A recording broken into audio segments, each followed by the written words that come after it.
జై శ్రీరామ్. శ్రీమాత్రే నమః. శ్రీ గురుభ్యో నమః. 2025 సంవత్సరం మార్చి 29వ తారీఖు షడ్గ్రహ కూటమి మీనరాశిలో చోటు చేసుకుంటుంది. ఈ షడ్గ్రహ కూటమి 6 గ్రహాలు మీనరాశిలో సంచారం చేయబోతున్నాయి. అవి వచ్చేసేసి నవగ్రహాల్లో రారాజైన సూర్యనారాయణమూర్తి, అలాగే చంద్రభగవానుడు, వక్రించిన శుక్రాచార్యుల వారు, వక్రించిన బుధ భగవానుడు, రాహుదేవుడు ఆల్రెడీ అక్కడే సంచారం చేస్తూ ఉన్నాడు, మీనరాశిలోనే సంచారం చేస్తూ ఉన్నారు. శనేశ్వరుడు కూడా ఆ రోజు మీనరాశిలోకి అడిగిపోతున్నారు. అంటే ఇక్కడ మకర రాశి వాళ్ళకి ఏలినాటి శని ఎఫెక్ట్ తగ్గిపోతుంది ఈ రోజు నుంచి. అలాగే కర్కాటక రాశి వాళ్ళకి అష్టమ శని ఎఫెక్ట్, వృశ్చిక రాశి వాళ్ళకి అర్ధాష్టమ శని ఎఫెక్ట్. వీటిల్లోంచి ఈ 3 రాశుల వాళ్ళు కూడా బయటపడబోతున్నారు. శనైశ్వరుడు సంచారం గురించి మనం విడిగా మళ్ళీ మాట్లాడుకుందాం.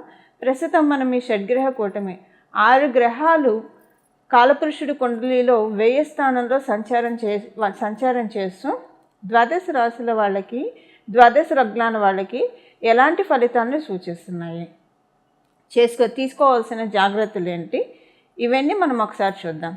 వీటి ఎంతటికంటే ముందు రాహుకేతువులు ఇద్దరూ కూడా 12వ స్థానం మరియు షష్ఠ స్థానంలో సంచారం చేస్తున్నాడు. కేతు భగవానుడు షష్ఠ స్థానంలో, రాహుదేవుడు 1000 స్థానంలో సంచారం చేస్తున్నాడు. అంటే కాలపురుషుడి కుండలిలో నుంచి 1000 స్థానమైన మీనరాశిలో సంచారం చేస్తూ ఉన్నాడు.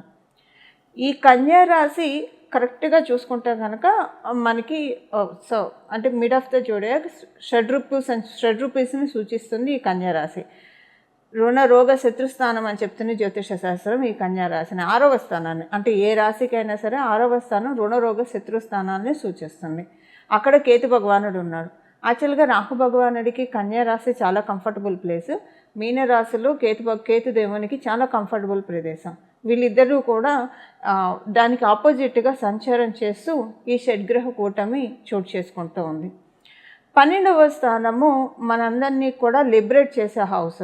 ప్రతి విషయంలో నుంచి, మనకున్న ఈతి బాధల నుంచి, అంతెందుకు మన సోల్ కూడా లిబరేట్ అవుతుందా లేదా, ఈ బాడీలోంచి ఈ సోల్ ఎప్పుడైతే డిపార్చర్ అవుతుందో ఈ సోల్ ముక్తి పదంలోకి వెళ్తుందా, ఉత్తమ గతిలోకి వెళ్తుందా, అధోగతికి వెళ్తుందా, ఊర్ధ్వలోకాలకు వెళ్తుందా, ఇలాంటివన్నీ కూడా మనం 12వ స్థానం వ్యయభావం నుంచి చూస్తాం.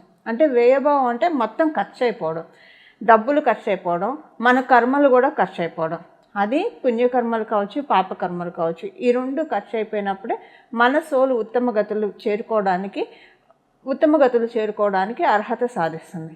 అయితే ఇప్పుడు మనకు అది ఇర్రెస్పెక్టివ్ ఈ 12వ స్థానంలో చోటు చేసుకోబోయే ఈ షడ్గ్రహ కూటమి ద్వాదశ రాశుల వాళ్ళకి ఎలాంటి ఫలితాన్ని తెచ్చిపెట్టబోతుందో. ఈ షడ్గ్రహ కూటమిలో ఒక విశేషాంశం ఉంది. ఈ షడ్గ్రహ కూటమి ఒక 2 విశేషాంశాలను సూచిస్తుంది.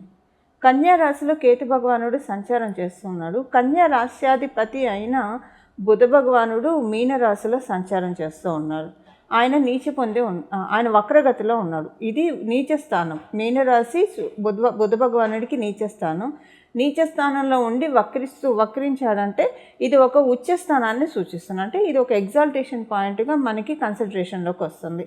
అలాగే ఇక్కడ పరివర్తన యోగం కూడా మీనరాశి అధిపతి అయిన గురు భగవానుడు వృషభ రాశిలో సంచారము, అలాగే వృషభ రాశ్యాధిపతి అయిన శుక్రాచార్యుల వారు మీనరాశిలో సంచారము. ఈయన కూడా వక్రగతిలోనే ఉన్నాడు. ఈయనకి అది ఎగ్జాల్టేషన్ పాయింట్, మీనరాశి ఎగ్జాల్టేషన్ పాయింట్, అక్కడ ఆయన వక్రంలో ఉన్నాడు. సో ఇప్పుడు ఈ గోచార గ్రహస్థితుల రీత్యా ద్వాదశ రాశుల వాళ్ళకి, ద్వాదశ లగ్నాల వాళ్ళకి ఎలాంటి ఫలితాలు రాబోతున్నాయో మనం ప్రతి ఒక్క రాశికి విడివిడిగా ఒకసారి మనం ఇప్పుడు స్టడీ చేద్దాం. మిథున రాశి. మిథున రాశిలో పుట్టిన వాళ్ళకి ఈ షడ్గ్రహ కూటమి, మీ రాశ్యాధిపతి అయిన బుధ భగవానుడు ఈ షడ్గ్రహ కూటమిలో, షష్ఠగ్రహ కూటమిలో ఆయన కూడా పాలు పంచుకుంటూ ఉన్నాడు. ఆయన కూడా భాగస్వామ్యం తీసుకుంటూ ఉన్నాడు. అయితే మిథున రాశ్యాధిపతి అయిన బుద్ధదేవుడు వక్రించి మీనరాశిలో సంచారం చేస్తూ ఉన్నారు. వక్రించి ఆయన మీనరాశిలో సంచారం చేయడము మీకు విదేశీ ప్రయత్నాలు, మీరు ఉదాహరణకు విదేశాల్లో ఉండి అక్కడి నుంచి ఇంకో చోటికి వెళ్ళాలన్నా, లేదా ఉన్న చోట సెటిల్ అవ్వాలని మీరు ప్రయత్నిస్తూ ఉంటే దానికి ఇప్పుడు ఆయన స్కోప్ ఇస్తూ ఉన్నారు. ఉదాహరణకి మీరు విదేశాల్లో లేరు, స్వదేశంలో ఉన్నారు, విదేశాలకు వెళ్ళాలని మీరు ప్రయత్నిస్తూ ఉంటే విదేశాలు వెళ్ళడానికి మీకు అవకాశాలు చక్కగా వస్తాయి, ఆపర్చునిటీస్ చాలా చక్కగా వస్తాయి. ఇంట్లో కొన్ని అనుకూలమైన పరిస్థితుల్ని మీరు చూస్తారు. ఒక ప్రాపర్టీ యోగాన్ని కూడా సూచిస్తుంది ఈ షడ్గ్రహ కూటమి. మీ జన్మజాతకం కనుక బలంగా ఉంటే ఈ సమయంలో డెఫినెట్గా ఒక వెహికల్ కావచ్చు, ఒక స్థలం కావచ్చు, ఒక ప్రాపర్టీ కావచ్చు తీసుకుంటారు. మీ జన్మజాతకం సహకారంగా లేకపోతే కనుక అప్పుడు అది ఏదో ఒక రకమైన ఫైనాన్షియల్ గెయిన్ అయితే ఇస్తుంది. మీరు చేస్తున్న ఉద్యోగంలో మీకు బోనస్ రావడం కావచ్చు, లేదా శాలరీ ఇంక్రిమెంట్ కావచ్చు, లేదా వ్యాపారంలో వ్యాపార అభివృద్ధి కావచ్చు. వీటిల్లో ఏదైనా డెఫినెట్గా మీరు షడ్గ్రహ కూటమి వల్ల చూస్తారు. ఇది మీరు ఫిబ్రవరి, మార్చ్, ఏప్రిల్ ఈ 3 నెలల్లో ఇప్పుడు మనం చెప్పే ఈ results any point of time మీరు ఇవి చూడటానికి చక్కటి అవకాశం ఉంటుంది. పిల్లల ఆరోగ్యం పట్ల కొంచెం జాగ్రత్త వహించాలి. పిల్లల ఆరోగ్యం పట్ల కొంత జాగ్రత్త వహించాలి. మీరు సంతానం కోసం ఎదురు చూస్తూ ఉంటే కనుక ఫిబ్రవరి, మార్చ్, ఏప్రిల్ ఈ 3 నెలలు కొంత అనుకూలంగా లేదన్న విషయాన్ని మీరు గుర్తుంచుకోవాలి. సంతానవతులు అయితే కనుక మీకు సంతానం ఉంటే కనుక సంతానం యొక్క ఆరోగ్యం పట్ల కొంత జాగ్రత్త వహించాలి. మేజర్గా ఇబ్బందులు అయితే లేవు, కానీ కొన్ని చిన్న ఇబ్బందులకి సంతానానికి సూచిస్తూ ఉంది. బట్ అది ఒకవేళ వచ్చిన ఒక 2-3 డేస్ తర్వాత అది సెటిల్ డౌన్ అయిపోతుంది. ఒకవేళ పిల్లలకి ఏమన్నా హెల్త్ ప్రాబ్లమ్స్ వచ్చినా తర్వాత అది సెటిల్ డౌన్ అవుతుంది. ఈ 3 నెలలు మీరు ఎలాంటి నిర్ణయాలు తీసుకోకూడదు. ఈ షడ్గ్రహ కూటమి కొత్త నిర్ణయాలకి మీకు అవకాశం ఇవ్వట్లేదు. యథా రాజా తదా ప్రజ లాగా మీరు మీ జీవితాన్ని సాగిస్తూ ఉంటే, అంటే రొటీన్ లైఫ్ మీరు సాగిస్తూ ఉంటే కనుక బాగుంటుంది. కొత్త నిర్ణయాలు అయితే మీరు డెఫినెట్గా ఇప్పుడు మనం చెప్పే పరిహారం చేసుకొని అప్పుడు మీరు చక్కగా బేసిక్గా నిర్ణయాలు తీసుకోవచ్చు. కొంత వీలైతే మీరు పోస్ట్పోన్ చేసుకోగలిగే నిర్ణయాలు ఏవైనా ఉంటాయి. అంటే కొత్త నిర్ణయాలు అంటే నా ఉద్దేశం, ఇప్పుడు మీకు ఏదో జాబ్ ఆపర్చునిటీ వచ్చింది, అది తీసుకోవచ్చు. అది నిర్ణయం కాదు, అది మీ వృత్తి. ఆల్రెడీ మీరు ఉద్యోగం చేస్తూ ఉన్నారు, అక్కడ బాగానే ఉంది, వేరే చోటికి వెళ్దామా, అప్లై చేద్దామా, అలా ఈ 3 నెలలు తీసుకోకండి. మార్చి, ఏప్రిల్ వరకు అయితే తీసుకోకండి. అలాగే మీరు వ్యాపారం చేస్తూ ఉన్నారు, ఈ వ్యాపారంలో కొత్త ఇన్వెస్ట్మెంట్స్ పెడదామా, లేదా ఎవరైనా పార్ట్నర్స్ని ఇంక్లూడ్ చేసుకుందామా, అలాంటి నిర్ణయాలు ఎప్పుడు తీసుకోకండి. అవివాహితులు వివాహం చేసుకోవాలని ఇప్పుడే నిర్ణయం తీసుకోకండి. ఈ షడ్గ్రహ కూటమి వీటికి అనుకూలంగా లేదు కాబట్టి కొత్త నిర్ణయాలు అనేవి ఇలాంటి విషయాల్లో మాత్రమే వర్తిస్తాయి. మిగతా విషయాల్లో ఇలాంటివి అప్లికేబిలిటీ ఉండదు. అలాగే మీరు మీ సంతానానికి సంబంధించిన విషయాల్లో, అంటే సంతానానికి సంబంధించి ఏవైనా చర్చలు చేయాలంటే వాళ్ళ ఫ్యూచర్కి సంబంధించిన విషయాలు అవి ప్రస్తుతము ఒక తాత్కాలికంగా ఆపేసి తర్వాత అలాంటి వాళ్ళతోటి డిస్కస్ చేయడానికి అనుకూలంగా ఉంది. ప్రస్తుతం ఈ 2 months అయితే మీరు ఇగ్నోర్ చేయాలి. ఎలాంటి డిస్కషన్స్ మీ సంతానంతో మీరు చేయకూడదు. అది మీరు చేస్తే డెఫినెట్గా మీరు మీ సంతానంతో, వాళ్ళు పెద్దవాళ్ళు అయినా, టీనేజ్లో ఉన్న ఇంకా పెద్దవాళ్ళు అయినా, స్కూల్ గోయింగ్ కిడ్స్ అయితే ఎక్కువ చర్చలు చేయమనుకోండి. అలాంటి ఇప్పుడు సపోజ్ +2లో ఉన్న వాళ్ళు 10th కంప్లీట్ అయిన వాళ్ళ తర్వాత నుంచి నేను మాట్లాడుతున్నా. ఏదైనా మీరు డిస్కషన్స్ వాళ్ళతోటి చేయాలన్నా, వాళ్ళ ఫ్యూచర్కి సంబంధించింది లేదా మీ ఇంటి విషయాలకి సంబంధించింది, అది మీకు రివర్ట్ అవుతుంది. వాళ్ళు మిమ్మల్ని ఈ సమయంలో ఇక్కడున్న గోచర గ్రహస్థితుల ప్రకారము అది మీకు వీళ్ళతోటి మాట్లాడడం తప్పు చేశానేమో, అనవసరంగా వీళ్ళతోటి మాట్లాడానేమో ఇవన్నీ అనని తర్వాత మీరు అనుకునే విధంగా మే నుంచి మీకు సిచ్యువేషన్స్ ట్రిగర్ అవుతాయి. అది అంటే వాళ్ళకి తెలియనితనంతో మీరు మాట్లాడేవి చిలువలు పలవలు అయిపోతాయి, ఎక్కడెక్కడికో ఏవేవో అవుతాయి. సో డెఫినెట్గా మీరు మీ సంతానం పట్ల చాలా జాగ్రత్తగా వ్యవహరించాలి. వాళ్ళతోటి ఎక్కువగా మీరు ఎలాంటి విషయాలు డిస్కస్ చేయకపోవడమే ఫ్యామిలీ మ్యాటర్స్కి సంబంధించినవి బహు ఉత్తమము. ఈ సమయంలో మీరు చేసే డిస్కషన్స్ అన్నీ కూడా చాలా రిపెంట్గా తయారవుతాయి ఫ్యూచర్లో. సో ఈ విషయంలో చాలా జాగ్రత్తగా ఉండాలి. అది వాళ్ళ ఫ్యూచర్కి సంబంధించిన గైడెన్స్ అయినా సరే ఈ సమయంలో మీరు చేస్తే కనుక మిమ్మల్ని వాళ్ళు విలన్లుగానే చూస్తారు. ఈ సమయంలో ఉన్న గ్రహస్థితి మీ పిల్లల వరకు అలా ఉంది. అంటే మీ మిథున రాశిలో పుట్టిన వాళ్ళకి ఇది ఎప్పటికీ అప్లికేబిలిటీ ఉండదు. కేవలంగా మార్చ్, ఏప్రిల్ వరకే ఇది అప్లికేబిలిటీ ఉంటుంది. ఆ తర్వాత మీరు ఫ్రీగా మీ పిల్లలతోటి మీరు ఏదైనా డిస్కస్ చేసుకోవచ్చు. ఈ 2 months మటుకు కొంచెం జాగ్రత్తగా వాళ్ళ బాగోగులు చూసుకుంటూ, వాళ్ళు ఏమన్నా వాళ్ళకి మీరు హెల్ప్ చేయాలంటే హెల్ప్ చేస్తూ అంతవరకే ఉంటే కనుక చాలా చక్కగా ఉంటుంది. ఇది మిథున రాశి వాళ్ళకి ఈ షడ్గ్రహ కూటమి ఇచ్చే ఫలితాలు. చూశారు కదండి, ఈ షష్టగ్రహ కూటమి మీ రాశి వాళ్ళకి ఎలాంటి ఫలితాన్ని అందజేస్తుందో.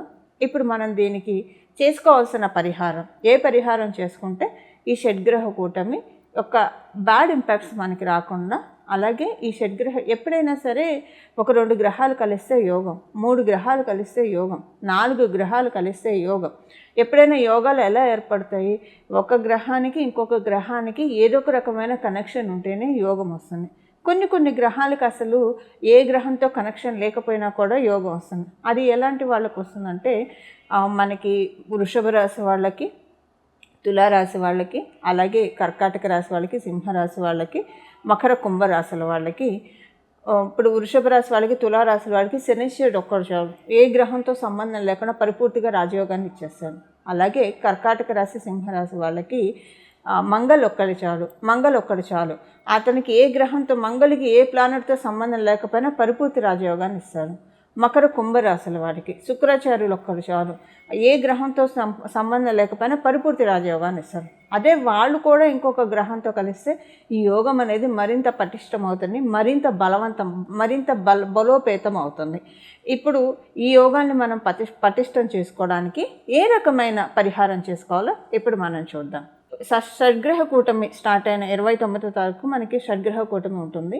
ఈ రోజు మొదలుకొని ఒక 11 రోజులు లేదా 21 రోజులు ప్రతిరోజు కూడా మీకు వీలైతే హనుమంతుడు ఆలయానికి వెళ్ళి అక్కడ ఒక 41 సార్లు ప్రదక్షిణం చేసి 41 సార్లు హనుమాన్ చాలీసా చదువుకుంటే చాలా మంచి సత్ఫలితాన్ని ఈ షడ్గ్రహ కూటమి తెచ్చిపెడుతుంది.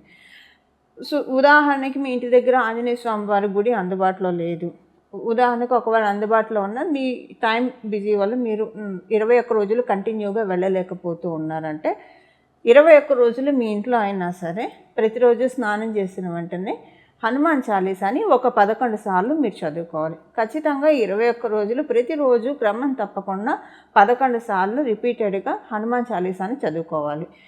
హనుమాన్ చాలీసా చదువుకోవడం మాత్రమే కాకుండా, అంటే పరిపూర్తిగా దృష్టి పెట్టి హనుమాన్ చాలీసా మీద పరిపూర్తిగా దృష్టి పెట్టి చదవడం చేయాలి.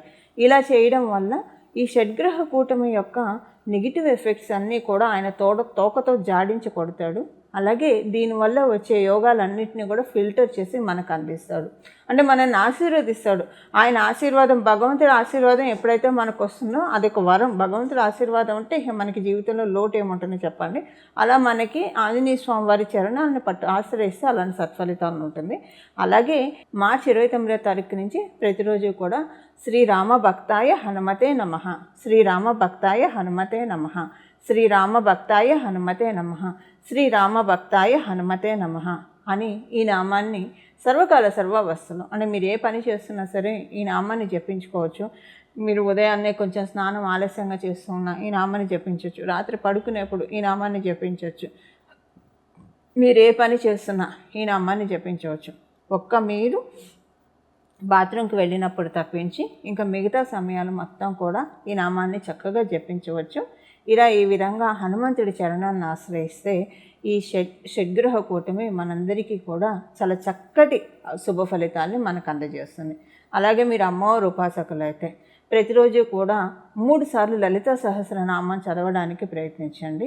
3 సార్లు లలిత సహస్రనామం చదవడం కావచ్చు, వినడానికి కావచ్చు ప్రయత్నించండి. ఇలా 3 సార్లు లలిత సహస్రనామం చదవడం వల్ల లేదా వినడం వల్ల కూడా చాలా చక్కటి సత్ఫలితాన్ని, ఎందుకంటే అమ్మవారు మనకి ఈ సమయంలో, అంటే మన జన్మ కుండలిలో కనుక ఏదైనా మీ జన్మ జాతకంలో మీనరాశి సంబంధించిన ఎఫెక్ట్స్ ఏమన్నా ఉంటే, అలాగే ఇప్పుడు మనం తెలుసుకున్న ఈ షడ్గ్రహ కూటమి, ఈ షష్టగ్రహ కూటమి, ఈ 6 గ్రహాలు ఏమన్నా మీ జన్మ జాతకంలో సరిగ్గా లేకపోతే, బలోపేతంగా లేకపోతే లలిత సహస్రనామం ఈ సమయంలో 3 సార్లు చదవడం వల్ల ఆ షడ్గ్రహ కుటుంబంలో ఉన్న గ్రహాలన్నీ కూడా మన జన్మజాతకంలో బలోపేతం చేసుకోవడానికి చాలా చక్కగా అమ్మవారు దీవిస్తారు. ఇందులో ఏమాత్రం సందేహం లేదు.